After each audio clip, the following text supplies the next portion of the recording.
Food system di Indonesia saat ini menghadapi berbagai tantangan, mulai dari faktor lingkungan dan ekosistem, perubahan iklim, kuantitas dan kualitas air, keanekaragaman hayati, pertanian, teknologi, ketahanan pangan, serta beragam faktor eksternal seperti perdagangan internasional.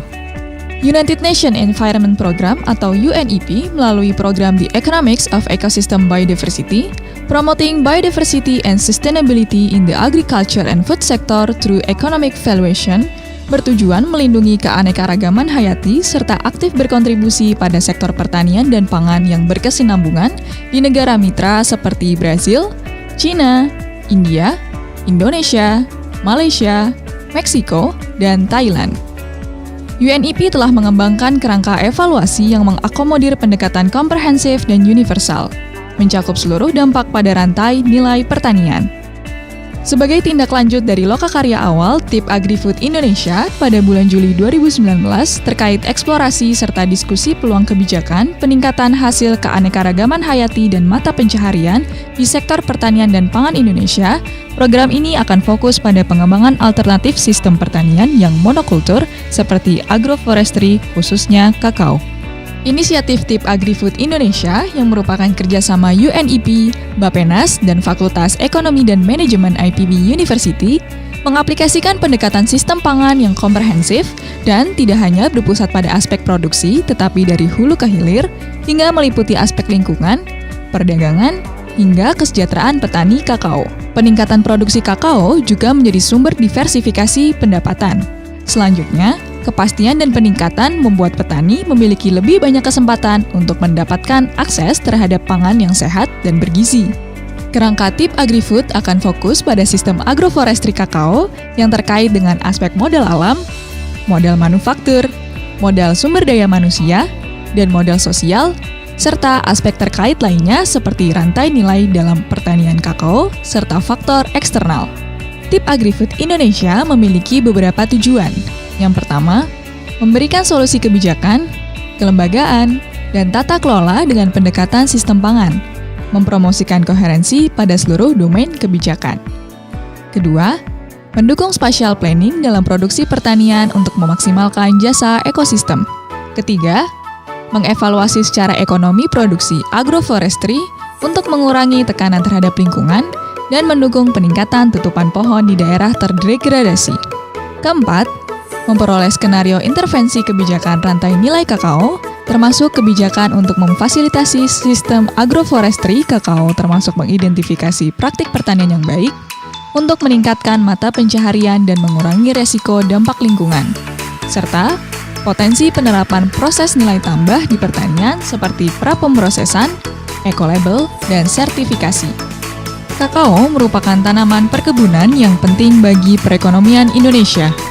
Meningkatnya minat konsumen global dalam mengkonsumsi produk berbasis kakao berpengaruh meningkatkan permintaan biji kakao dan produk turunannya.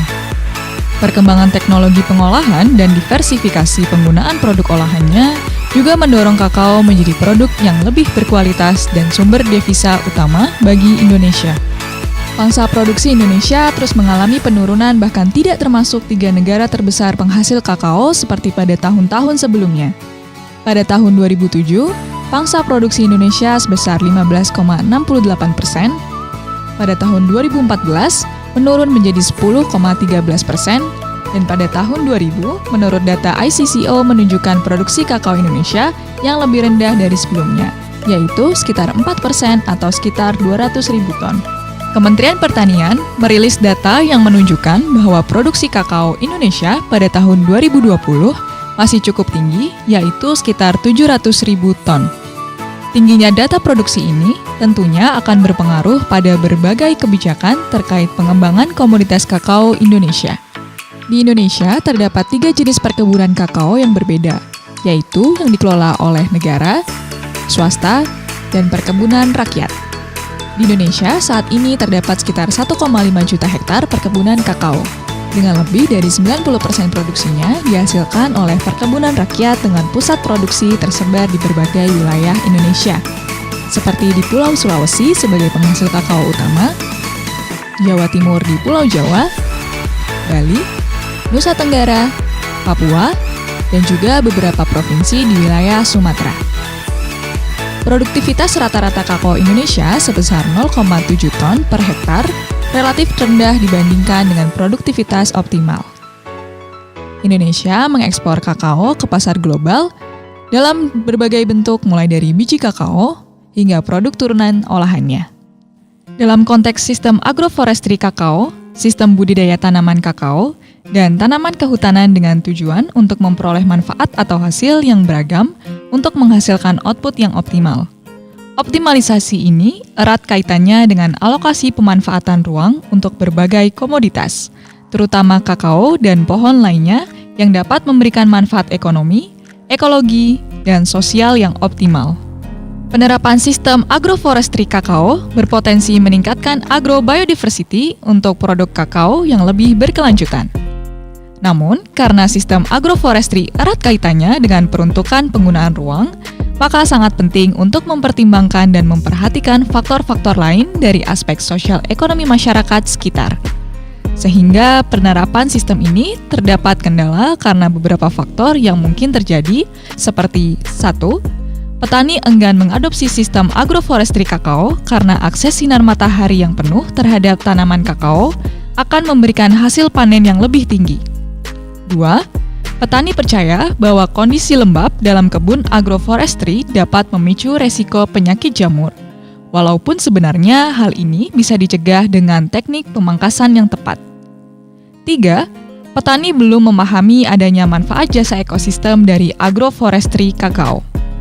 Potensi pasar dunia akan hasil olahan kakao masih sangat terbuka lebar.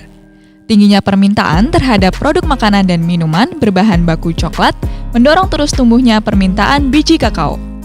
Tentu, merupakan keputusan tepat jika Indonesia terus berupaya meningkatkan kapasitas produksi industri pengolahan kakao yang lebih bernilai tambah dengan terus memperhatikan aspek produksi, kualitas biji kakao yang dihasilkan, aspek lingkungan, serta kesejahteraan petani.